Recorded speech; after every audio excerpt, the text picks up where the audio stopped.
نے۔ ابو ہریرہ کہتے ہیں کہ رسول اللہ صلی اللہ علیہ وسلم نے فرمایا،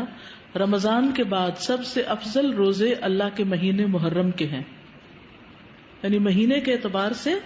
محرم کے روزے افضل ہیں رمضان کے بعد۔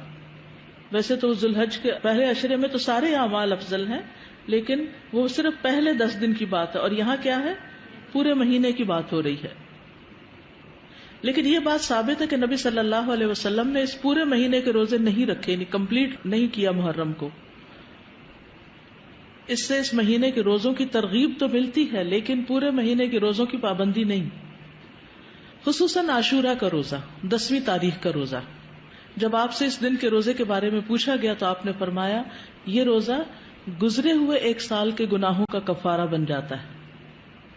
یعنی پچھلے محرم سے لے کے اب تک کے جو گناہ ہوں گے وہ انشاءاللہ معاف ہوں گے، صغیرہ گناہوں کی طرف اشارہ ہے۔ اللہ کے رسول صلی اللہ علیہ وسلم نے اس کے بارے میں فرمایا، یقیناً عاشورہ اللہ کے دنوں میں سے ایک دن ہے، یعنی خاص دنوں میں سے ہے، تو جو چاہے اس دن روزہ رکھے، جو چاہے چھوڑ دے، یعنی نفلی روزہ ہوگا، فرض نہیں ہے۔ رمضان کے روزے فرض ہونے سے پہلے یہ فرض تھا۔ ابن عباس سے روایت ہے، وہ کہتے ہیں کہ میں نے نبی صلی اللہ علیہ وسلم کو نہیں دیکھا کہ عاشورہ کے دن اور رمضان کے مہینے کے علاوہ کسی دن کو افضل سمجھ کر آپ نے اس دن کا روزہ رکھا ہو۔ تو اب آپ کو بات سمجھ آ گئی کہ 9 تاریخ کا جو روزہ ہے وہ نہ رکھا تو پھر اجر سے محرومی ہو سکتی، تو احتیاط کا تقاضا یہی ہے کہ 9 کا رکھا جائے ساتھ۔ دور نبوی میں بچے بھی عاشورہ کا روزہ رکھتے تھے، بچے بھی روزے رکھتے تھے۔ ربیہ بنت معوذ سے روایت ہے کہ نبی صلی اللہ علیہ وسلم نے عاشورہ کی صبح انصار کے گاؤں میں کہلا بھیجا، جس نے صبح اس حال میں کی ہو کہ روزے سے نہ ہو تو وہ اپنا باقی دن پورا کر لے، یعنی درمیان میں بھی روزے کی نیت کی جا سکتی ہے، نفلی روزے کی، اور جو شخص روزہ دار ہو تو وہ روزہ رکھے، یعنی جسے نیت کر لی ہے وہ پورا کرے۔ ربیہ کہتے ہیں کہ اس کے بعد ہم لوگ خود بھی روزہ رکھتے اور اپنے بچوں سے بھی رکھواتے، ہم انہیں اون کا ایک کھلونا دے کر بہلائے رکھتے، جب کوئی کھانے کے لیے روتا تو وہی دے دیتے، یہاں تک کہ افطار کا وقت آ جاتا ہے۔ یہ تربیت ہے نا، ٹریننگ ہے، تو ضروری نہیں کہ ہر وقت جب بچہ روئے اس کو ضرور دودھ دیا جائے یا کھانے کو دیا جائے، تھوڑی دیر رونے بھی دیا جائے یا بہلا دیا جائے۔ اس دن کا روزہ جو ہے یہ مستحب ہے۔ جابر کہتے ہیں کہ رسول اللہ صلی اللہ علیہ وسلم ہمیں عاشورہ کا روزہ رکھنے کا حکم دیتے، ہمیں اس کی ترغیب دیتے اور اس موقع پر ہماری نگرانی فرماتے، یعنی رکھا ہے کہ نہیں۔ اس کے بعد جب رمضان کے روزے فرض کر دیے گئے تو آپ نے ہمیں نہ حکم دیا نہ منع کیا،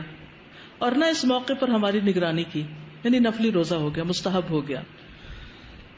حضرت عائشہ سے روایت ہے کہ جاہلیت کے ایام میں عاشورہ کے دن کا روزہ رکھا جاتا تھا، جب اسلام آ گیا تو اب جو چاہے اس کا روزہ رکھ لے اور جو چاہے اسے چھوڑ دے۔ لیکن نبی صلی اللہ علیہ وسلم نے 2 دن کے روزے کا ارادہ کیا، یعنی 9 اور 10 کا۔ عبداللہ بن عباس کہتے ہیں، جب رسول اللہ صلی اللہ علیہ وسلم نے یوم عاشورہ کا روزہ رکھا اور اس کا روزہ رکھنے کا حکم دیا تو صحابہ نے عرض کی،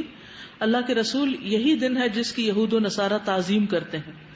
اس پر رسول اللہ صلی اللہ علیہ وسلم نے فرمایا، جب آئندہ سال ہوگا تو اگر اللہ نے چاہا تو ہم 9ویں دن روزہ رکھیں گے۔ کہا اس کے بعد آئندہ سال نہیں آیا کہ رسول اللہ صلی اللہ علیہ وسلم وفات پا گئے۔ ٹھیک ہے، تو افضل کیا ہے، 2 دن کا رکھ لیا جائے، 9 اور 10 کا۔ اور 9 محرم جو ہے بعض کے نزدیک 9 اور بعض 10 دونوں کو عاشورہ کا دن بھی کہا جاتا ہے۔ پہلا عشرہ ہے نا اس میں، جی نہیں، 11 والی روایت ضعیف ہے، یعنی بعض کہتے ہیں 10 اور 11 بھی رکھ سکتے ہیں، لیکن یہ کہ 11 تاریخ کے روزے کی روایت ضعیف ہے، اصل میں 9 اور 10 ہی ہے۔ ابن القیم کہتے ہیں کہ ابن عباس کا یہ کہنا، تم محرم کا چاند دیکھو تو گنتے رہو اور 9ویں تاریخ کے دن کی صبح روزے کی حالت میں کرو، تو اس سے مراد یہ نہیں کہ عاشورہ 9ویں تاریخ کو کہتے ہیں، بلکہ ان کی مراد یہ ہے کہ 10ویں سے پہلے 9ویں کا روزہ بھی رکھو، کیونکہ آپ نے فرمایا تھا کہ اگر میں زندہ رہا تو روزہ رکھوں گا، تو یہ ایک طرح سے آپ کی سنت ہو گئی، کیونکہ آپ نے اس کے بارے میں خود صحابہ کو ترغیب دلائی۔ بچے چلے اگر 2 نہیں رکھ سکتے تو 1 تو رکھ پائیں۔